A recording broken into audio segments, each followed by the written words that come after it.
এটা সত্যি প্রশংসনীয় এবং এটা সত্যি মনোমুগ্ধকর। আসন্ন ফুটবল বিশ্বকাপকে ঘিরে যখন সারা বিশ্বে আনন্দ উৎসবের আমেজ তৈরি হয়েছে, সেখানে পিছিয়ে নেই বাংলাদেশ। সারা বিশ্বের মতো বাংলাদেশেও আনন্দ উৎসবের আমেজ ছড়িয়ে পড়েছে। সেই আনন্দ থেকে সবসময় বঞ্চিত থাকে কারাবন্দীরা। যারা জেলখানায় রয়েছেন, কয়েদিরা সবসময় বাইরের মানুষের থেকে সবকিছুতে বিরত থাকেন, কারণ তাদেরকে দেয়া হয়েছে শাস্তি।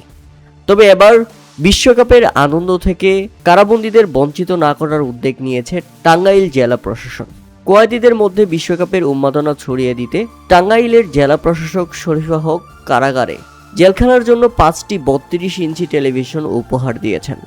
জেলা প্রশাসক কার্যালয় সূত্রে জানা যায়, ফুটবল বিশ্বকাপের আমেজ যখন উত্তর আমেরিকা থেকে শুরু করে সব দেশে ছড়িয়ে পড়েছে, সব মানুষের মধ্যে পৌঁছে গেছে, তখন কারাবন্দীরা কয়েদিরা সেই আনন্দ থেকে বিরত থাকবে কেন?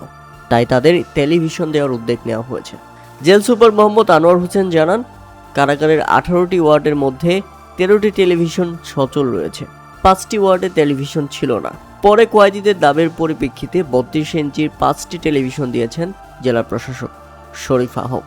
বিশ্বকাপ ফুটবলের জন্য কারাগারে টিভি স্থাপনের মাধ্যমে কারাবন্দীদের মধ্যে আনন্দ ও শৃঙ্খলা বৃদ্ধি পেয়েছে।